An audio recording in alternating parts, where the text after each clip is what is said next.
Hello guys, bad morning, welcome to new video. আর আজকে guys bad morning বলছি, তার একটা কারণ আছে, কারণটা আমি পরে জানাবো। আর খুব খারাপ কারণ। ব্যাড মর্নিংটা কেন বললাম সেটা জানার জন্য ভিডিওটাকে কন্টিনিউ দেখতে থাকো। আসার কথা তোর? হ্যাঁ গাইস, ও 9:30 আসার কথা, ও আসছে 10টার সময়। কি করছিলিস বাড়ি বসে? কামব্যাক? কি বলছিলিস? মিলিটারি গ্রেড সার্টিফিকেট, মিলিটারি রাত্রিবেলা পড়ে গিয়েছে বলে এরকম এখনো বেঁচে আছে, শুধু এর উপরে দাগ উঠেছে, বুঝলি তো। ছেলে যখন কাম ব্যাক করতে যাবে, তাই দেখো এখন সামনে দিয়ে বেরোবে, এই জায়গাটা দিয়ে বেরোবে, ওখান দিয়ে ঝুঁকেছে, এবার এই জায়গাতে বেরোবে। একটুখানি ওয়েট করো তোমরা, দেখো এখান দিয়ে বেরোবে কনফার্ম। ওইখানে দাঁড়িয়ে তোমাদের আমি দেখাচ্ছি। দিক দিয়েই বার হয়েছে গাইস, আগে এখান দিয়ে বার হতো, এখন ওই দিক দিয়েই বার হয়েছে। আর কাম ব্যাক করতে যাচ্ছে ছেলে, এখন কাম ব্যাক করবে। করে চলে এসেছি এই জায়গাটায়, আর সেই হাওয়া আজকে, আর কালকের থেকেও বেশি হাওয়া, প্রচুর ঠান্ডা, প্রচুর, এত বেশি ঠান্ডা যে কী বলবো। গাইস এই যে লাইটটার অবস্থা দেখো, কেটে খুলে নিয়ে চলে গেছে রাত্রিবেলা। কালকে কিন্তু ছিল গাইস, এই লাইটটার যে মাথা হয়, মাথা ছিল, আজকে গাইস নেই লাইটের মাথা, পড়ে গেছে গাইস, খুলে পড়ে গেছে এই যে এখানে পড়ে। বাহ, সাবাস। এই যে জায়গা দখল করে নিয়েছে এপির মধ্যে, এপি ফেল গাইস, এই যে জায়গা।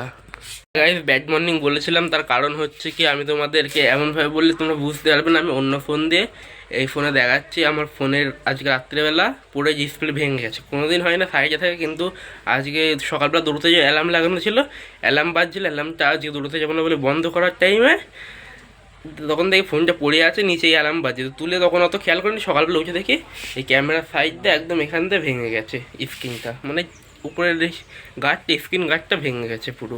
গাইস এই যে দেখতে পাচ্ছ, এই যে ফোনের এখান দিয়ে যে ভেঙে গেছে, বোঝা যাচ্ছে কিন্তু যাচ্ছে না, স্ক্রিন অন করলে বোঝা যাবে। এই দেখো গাইস, এবার হয়তো বোঝা যাচ্ছে, এই যে এখান দিয়ে ভেঙে গেছে ফোনটা। আমি সকালবেলা ঘুম থেকে উঠে দেখি এমন হয়ে পড়ে আছে, দিয়ে আবার আমি এমন করে তুলে রেখে দিই, দৌড়তে যাবো না বলি।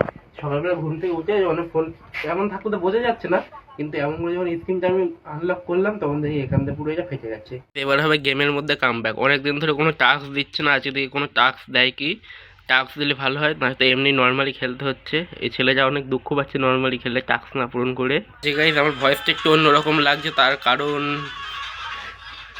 আজকে গাইজ আমার ভয়েসটা একটু অন্যরকম লাগছে, তার কারণ ঠান্ডা লেগে গেছে, তাই জন্য সকালবেলা দৌড়তে যায়নি, ঠান্ডা লেগেছে বলে।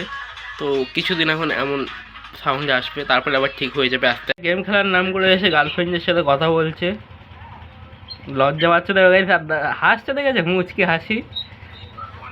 গেম খেলতে খেলতেই গার্লফ্রেন্ডের সাথে কথা বলছে। পুরো 12টা বাজে, চারি সাইড রোদ, কিন্তু এখানে কত সুন্দর হাওয়া হচ্ছে। বাড়ি যেতে ইচ্ছা হচ্ছে না, ছেলেটা তো বলেই দিয়েছে আজ দেখতে আগে বাড়ি যাবেই না। কী করে বাড়ি যাবে, এত সুন্দর হাওয়া হচ্ছে গাইস যে বাড়ি যেতে মনই চাচ্ছে না। আর বাইরের দিকে দেখো কত রোদ, প্রচুর পরিমাণে রোদ। এইদিকে তো গাছ আছে বলে বোঝা যাচ্ছে না, এই দিকে দেখো প্রচুর পরিমাণে রোদ বাইরে, পুরো দুপুরের টানা রোদ, কিন্তু এখানে দেখো প্রচুর ঠান্ডা হাওয়া। যে হাওয়াটা হচ্ছে, এই হাওয়াটা অন্য কোথাও পাওয়া যাবে না। প্রথমত গঙ্গার ধারের জন্য, আর দ্বিতীয়ত এই ছাওয়া জায়গা, প্রচুর পরিমাণে হাওয়া হচ্ছে, প্রচুর, একটু গাছ আছে। ফিট হয়েছে দেখো, শুয়ে পড়েছে গাইস, কি করবে এত ঠান্ডা হাওয়া, এখানে ঘুমিয়ে না পড়লেই হয়। পুরো এইটুকু জায়গার মধ্যে ফিট হয়ে গেছে গাইস।